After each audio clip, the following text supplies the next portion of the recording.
بسم اللہ الرحمن الرحیم ایاک نعبد و ایاک نستعین۔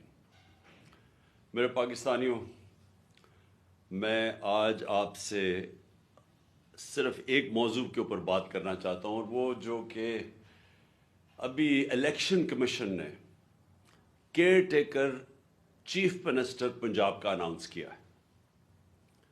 پنجاب کا جو کیئر ٹیکر چیف منسٹر ہے اس کا نام ہے محسن نقوی۔ میں محسن نقوی پہ تو آنے لگا ہوں۔ اس سے پہلے میں اپنی ساری قوم سے ایک بات کرنا چاہتا ہوں کہ دیکھیں، جو جمہوریت ہوتی ہے نا، جمہوریت کی بنیاد اخلاقیات پہ رکھی جاتی ہے۔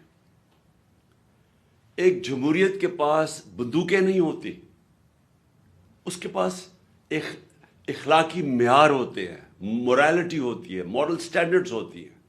اس کے اوپر ایک جمہوریت کھڑی ہوتی ہے۔ جدھر سے ہم نے جمہوریت لیا برطانیہ، اب برطانیہ کے اندر کیا ہوتا ہے کہ ایک پرائم منسٹر صرف جھوٹ بولنے کے اوپر ہیرلڈ میکملن کو ریزائن کرنا پڑتا ہے۔ وہاں کی جمہوریت کا یہ حالات ہے کہ ڈیوڈ کیمرون بھاری اکثریت سے کنزرویٹو پارٹی میں جیتا ہوا تھا، پرائم منسٹر تھا، وہ صرف ایک ووٹ ہار جاتا ہے بریکسٹ کے اوپر، ریزائن کرنا پڑتا ہے اس کو کہ میں وہ اخلاقی قوت کھو بیٹھا ہوں حکومت کرنے کے لیے۔ بورس جانسن بھاری اکثریت سے جیتا، صرف اس نے ایک آفس کے بعد ایک پارٹی کر لی اور انہوں نے کہا کہ جی قانون آپ نے توڑ دیا ہے، کہ آپ نے یہ کر دیا ہے کہ جب سوشل ڈسٹنسنگ کووڈ 19 میں آپ نے لوگوں کو کہا ہوا تھا کہ نہ کریں، تو آپ نے آفس کے باہر کیسے اکٹھے ہو گئے؟ اس کے اوپر اس کو ریزائن کرنا پڑا، کیونکہ اس نے کہا کہ میں اخلاقی قوت کھو بیٹھا ہوں۔ اس کی پارٹی کے لوگوں نے کہا کہ آپ کے پاس وہ اب جو اخلاقیات نہیں ہیں، جو معیار نہیں ہے جو کہ ایک پرائم منسٹر کو چاہیے۔ تو کہنے کا مقصد یہ ہے کہ جمہوریت ڈنڈے سے نہیں چلتی، جمہوریت مار دھاڑ کر کے بندوقیں رکھ کے نہیں چلتی، جمہوریت چلتی ہے اخلاقیات کے اوپر۔ اب میں یہ جو انہوں نے الیکشن کمیشن نے فیصلہ کیا کہ وہ محسن نقوی کو بنائیں گے، میں پہلے ذرا آپ کو سمجھا دوں کہ یہ ہوا کیوں تھا کہ ایک کیئر ٹیکر چیف منسٹر آتا کیوں تھا، یا پرائم منسٹر کیوں بنتا تھا۔ یہ اس لیے بنتا تھا کہ 18ویں ترمیم میں انہوں نے یہ فیصلہ کیا، یہ پیپلز پارٹی اور نون لیگ نے، کہ دیکھیں جو بھی حکومت بیٹھ کے جب الیکشن کرواتی ہے، ہمارے میں وہ اخلاقی معیار ہی نہیں ہے۔ جس طرح برطانیہ کے اندر وہ کوئی ان کی کیئر ٹیکر نہیں آتا، لیکن وہاں کی اخلاقیات کے سٹینڈرڈز اتنے ہیں کہ وہ سمجھتے ہیں کہ وہ صاف اور شفاف الیکشن کروا سکتی ہے حکومت، وہ بالکل چیٹنگ نہیں کرے گی، وہ کسی قسم کی دھاندلی نہیں کرے گی، تو اس لیے وہاں کوئی ضرورت نہیں پڑتی کیئر ٹیکر کی۔ لیکن پاکستان کی بدقسمتی یہ ہے کہ ہماری جمہوریت کے معیار اتنے گر چکے ہیں کہ کسی کو اعتماد ہی نہیں ہے کہ کوئی فری اینڈ فیئر الیکشن کروا سکے جب تک کہ کیئر ٹیکر نہ آئے۔ تو کیئر ٹیکر کا مقصد کیا تھا کہ وہ ایک نیوٹرل امپائر بنے گا، وہ ایسے ایک گورنمنٹ بنے گی جو کہ کسی کی فیور نہیں کرے گی، وہ صاف اور شفاف الیکشن کروائے گی۔ یہ بنیادی وجہ تھی کیئر ٹیکر گورنمنٹ بنانے کی۔ تو ہمیں نام دیے، میں آپ کو نام بتاؤں کہ ہم نے کس کے نام دیے۔ ہم نے وہ نام دیے جو ہم سمجھتے تھے کہ کریڈیبل ہیں، ایماندار ہیں، دیانتدار ہیں، جن میں وہ امانت داری ہوگی کہ وہ الیکشن ٹھیک کروا سکیں۔ تو ہم نے ایک ناصر کھوسہ صاحب کو چنا۔ ناصر کھوسہ شہباز شریف کے چیف سیکرٹری رہ چکے ہیں، نواز شریف کے پرنسپل سیکرٹری رہ چکے ہیں۔ تو ہم نے یہ بڑی اچھی طرح ان کو جانتے ہیں، ان کا ساری بیوروکریسی میں ان کا نام ہے، تو ہم نے سمجھا کہ یہ ایک ایسا نام ہے جو کہ ان کو بھی پسند ہوگا، یعنی اس کے اوپر کوئی اعتراض نہیں ہوگا۔ پھر اگلا نام ہم نے احمد سکیرا کا چنا۔